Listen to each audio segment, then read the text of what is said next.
Chefe, o Brasil está quebrado, chefe. Eu não consigo fazer nada. O senhor passou por lá. Eu queria mexer na tabela de imposto de renda. Né? Teve Não querem. Esse vírus potencializado pela mídia que nós temos, essa mídia sem caráter que nós temos. É verdade.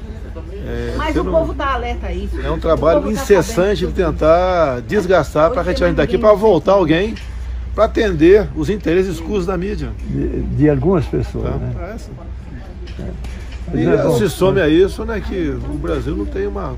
Mas o senhor tenha fé em Deus e faça o que o senhor está fazendo, que está bom. Olá, aqui quem fala é o Davi e seja muito bem-vindo ao nosso humilde canal. Família, essa declaração do presidente, ela chamou muita atenção nas redes sociais e principalmente por conta da mídia, né, que tem atacado muito o próprio presidente por causa dele ter dito isso. A verdade é que Dr. Enéas hoje é tido como o melhor presidente que nós poderíamos ter e não tivemos, e isso por culpa da mídia que o atacou como se fosse o pior inimigo, e a gente sabe bem por que fizeram isso. Mas hoje, que se tem acesso à internet e arquivos antigos, que eles jamais reprisariam se não fosse nós aqui repostando sempre, até pagando um alto preço por isso, né? Tomando strike, o vídeo deletado, o vídeo bloqueado. É assim, mas mesmo assim a gente não deixa de mostrar os trechos das entrevistas de Dr. Enéas, onde ele explicava o porquê o Brasil ia chegarmos ao ponto que estamos entrando agora, como está explicado em diversas matérias nossas aqui. Inclusive mostramos esses dois trechos aí que diz: dívida pública federal sobe 9,5% e tem o maior patamar da série histórica. Saldo foi de 4,248 trilhões em 2019. Prazo médio de vencimento da dívida está em 3,97 anos. Outra matéria que eu mostrei para você, que também foi exibida pelo Globo em 14 de 10 de 2020, dizia o seguinte: dívida do Brasil passará de 100% do PIB em 2020, segunda maior entre emergentes e países de renda média. Endividamento do Brasil continuará a crescer até 2025. Apenas Angola tem patamar acima do brasileiro. Eles colocam um monte de sigla que é para as pessoas mais humildes não procurarem saber, acharem que é complicado demais e assim continuarem na ignorância. Mas não tem nada de difícil aqui, meus irmãos. PIB, por exemplo, é o Produto Interno Bruto. Tudo que se produz no país. Ou seja, para seu melhor entendimento, hoje, quando você coloca o litro da gasolina no seu carro, que custa aí quase R$5 em alguns lugares do país, ele custa esse preço todo porque eles dizem que nós devemos muito ao Banco Mundial, ao FMI. Então precisamos pagar essa dívida. E aí a gasolina que deveria ser R$1,70, R$2 no máximo, passa a ser R$5 porque eles estão dizendo que você deve. Da mesma forma hoje, se você coloca R$10 no seu bolso, você saiba que esses R$10 deveriam ser pelo menos R$16. Mas são apenas 10 porque você deve. Assim o governo diz. Se esse PIB ultrapassar os 100%, significa que a cada R$10 que você botar no bolso, você vai estar devendo mais 10, entende?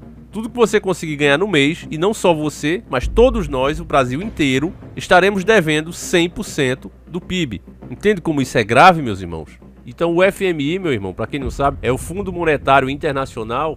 Esses caras são os seus donos. Se você não sabia disso, eles são os seus donos. Nós precisamos de uma auditoria da dívida pública urgente. E o Bolsonaro, uma coisa, ele sempre foi honesto e deixou claro que ele não entendia nada de economia. E por isso mesmo eu não o apoiei durante as eleições. Eu apoiei o Cabo Daciolo. Todo mundo sabe disso aqui e os vídeos estão aí como prova.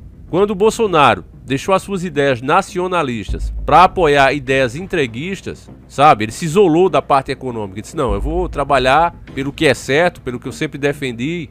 E tinha o apoio da maioria de nós sobre isso. Coisas absurdas que a esquerda vem transformando em lei aí, destruindo literalmente a família, a moral, os bons costumes. E Bolsonaro sempre foi e continua sendo contra. Então nós sempre o apoiamos nessa parte. Mas na questão econômica, nós sabíamos que ele ia seguir, infelizmente, a cartilha dos donos do mundo, até mesmo por ignorância. Quando eu falo pra vocês que esquerda e direita, eu sempre digo aqui, e até fui questionado no último vídeo, uma pessoa disse: Davi, mas quem tá fazendo tudo isso é a direita. Irmãos, não se iluda, não olhe só o Brasil, olhe o mundo. Veja a Argentina, por exemplo, colocaram um governo de esquerda, quebraram o país, aumentaram infinitamente a dívida argentina. O povo correu, tentou botar a direita entregou tudo que o país tinha como fonte de renda.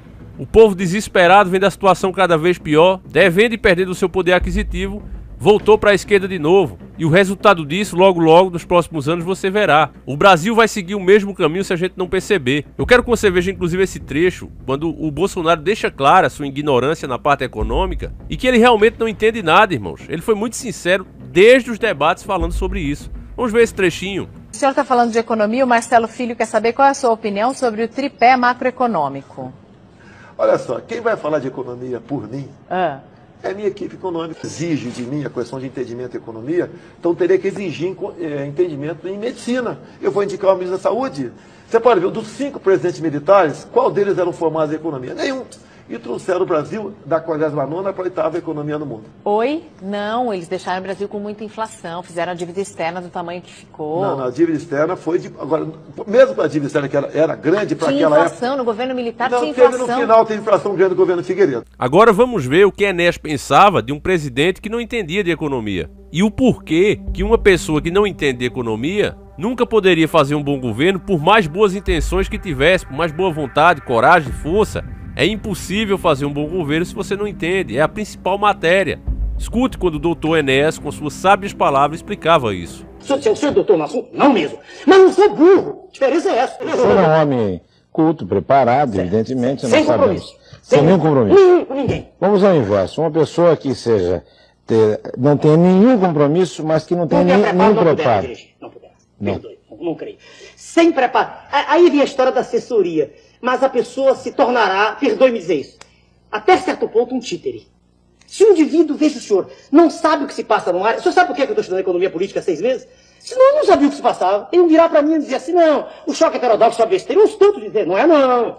Não é não. Eu estou estudando. Não é não. Eu leio as opiniões dos monetaristas, dos estruturalistas. Então nós não podemos ter um indivíduo despreparado de jeito nenhum. Eu não aceito que uma pessoa sem preparo possa ser presidente da República. Os meus economistas dizem que tem solução, mas será muito difícil atender essa meta.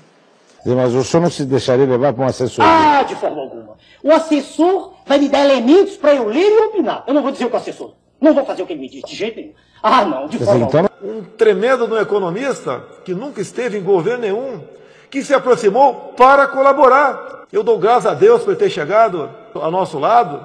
Ou a pessoa adequada é ele, não seria eu. Eu tenho humildade para dizer isso. E tenho falado para ele e para outros, eu tenho que confiar 100% em vocês. Ah, não, de forma alguma. E propostas, redução do tamanho do Estado, privatizações.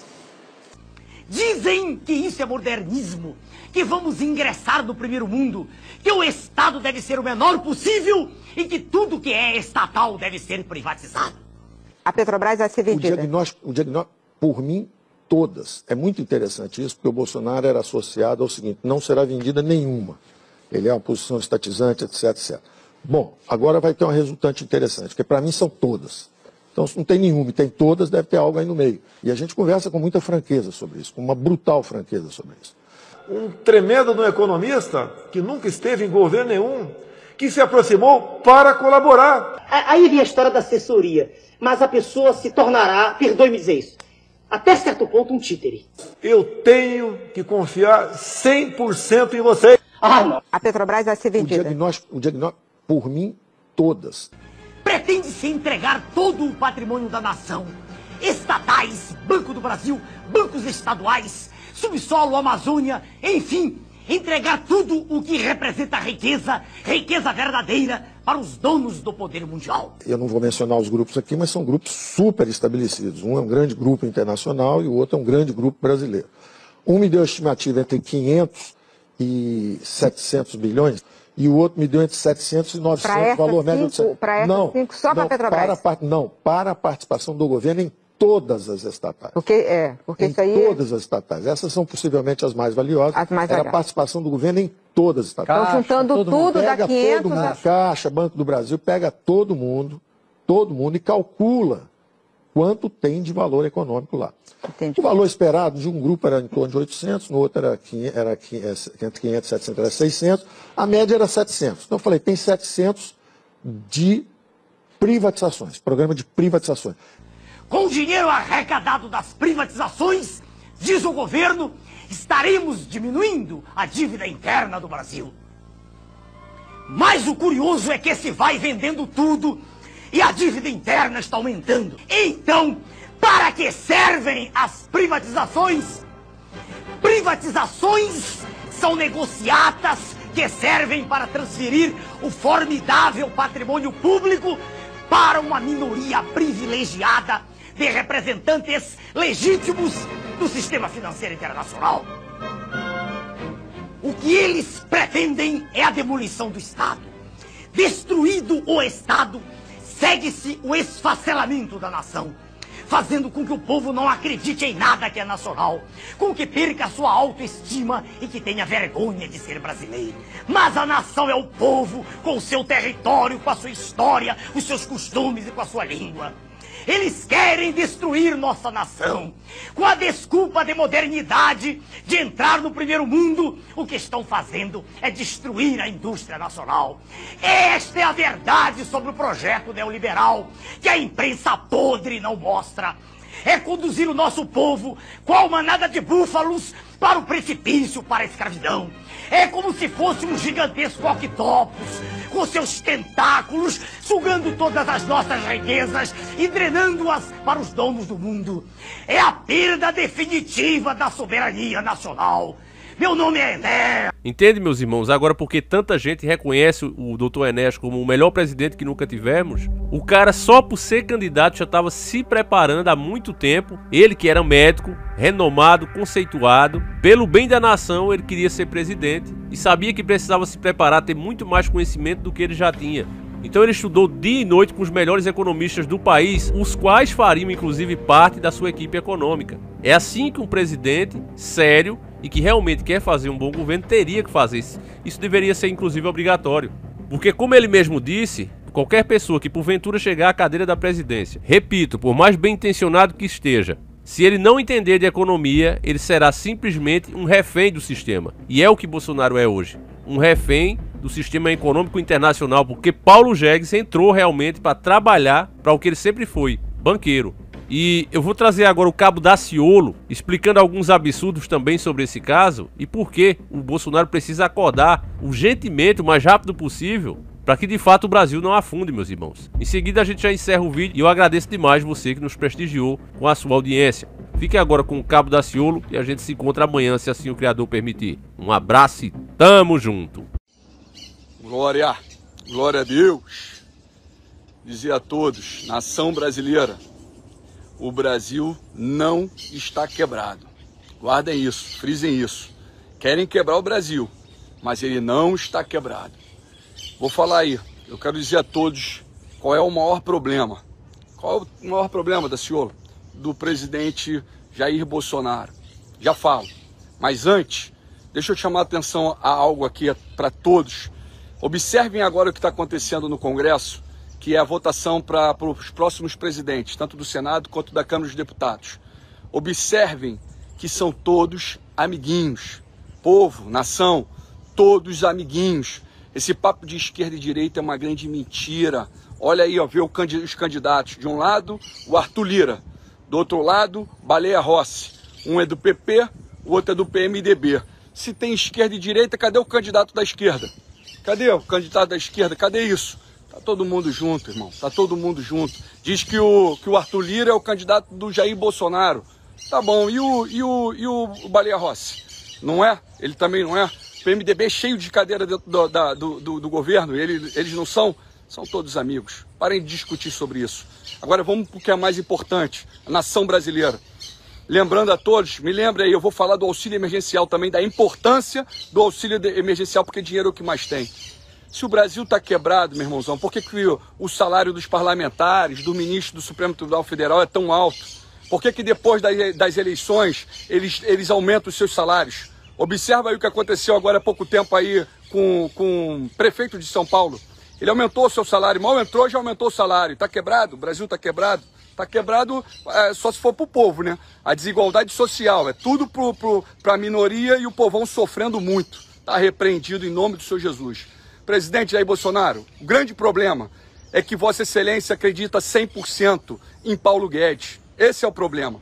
Paulo Guedes é um grande vilão da nação, presidente. Isso é um dos grandes problemas, né? Eu estou colocando aqui, ó, Paulo Guedes é um dos grandes vilões dessa nação. Entra, presidente, com uma auditoria da dívida pública emergencial. Faz agora, entra com a auditoria da dívida pública. Revogue, presidente, a reforma do teto, que parou o país durante 20 anos. Se não tem investimento, se não coloca investimento, como é que vai ter emprego? Como é que vai deixar de investir, presidente? Temos que investir na nação, revogação da reforma do teto. Faça isso. Pare de acreditar 100% em Paulo Guedes e pare também de dizer que não sabe nada de economia. Se não sabe, então estuda, pô. Então aprende. Para de confiar 100% num cara que está entregando a nação toda. Está entregando a nação brasileira toda. Está repreendida em nome do Senhor Jesus. Automaticamente, duas soluções rápidas do problema da nação. Primeiro, que não está quebrado. Segundo, soluções rápidas para a nação. Auditoria da dívida pública já. Depois, revogue a reforma do teto. E aí você vai ver. Vamos ver se tem dinheiro ou não tem dinheiro. Se está sobrando ou se não está sobrando dinheiro. Agora, a observação maior é a questão da fome. Dinheiro tem. Se está com milhões de pessoas desempregadas, como é que vai ficar esse mês a comida no lares de mais de 60 milhões de brasileiros? Como é que vai ficar isso, presidente? Como é que vai ficar isso, presidente? O auxílio emergencial tem que permanecer enquanto não tiver soluções reais e verdadeiras do emprego, presidente. Isso é de extrema importância. Pare de acreditar em Paulo Guedes. Esse Paulo Guedes, preste atenção nisso, hein? Vai acabar derrubando Vossa Excelência. Guarde isso aí. Pare de confiar, presidente. Maldito é o homem que confia no homem, mas bendito é o homem que confia no Senhor. Glória a Deus, no Criador, no Rei. Estou falando de religião não, hein? Quero falar bem para todos aqui, deixar bem claro. Religião, meu irmãozão, esqueçam religião. Estou falando de amor. Pior coisa que tem dentro do Congresso Nacional, só para repetir nesse vídeo aqui, bancada evangélica. De Deus não tem nada. Está repreendido em nome do Senhor Jesus. Amo vocês. Brasil não está quebrado, Brasil tem solução, Brasil é uma grande potência. O problema é que Paulo Guedes trabalha para os Estados Unidos e quer entregar tudo. Está repreendido em nome do Senhor Jesus Cristo. Glória a Deus. Amo vocês. Amo vocês. Fé, esperança e amor. O Brasil vai ser uma grande potência e daqui vai sair o grande avivamento. Toda honra, toda glória seja dada ao Senhor.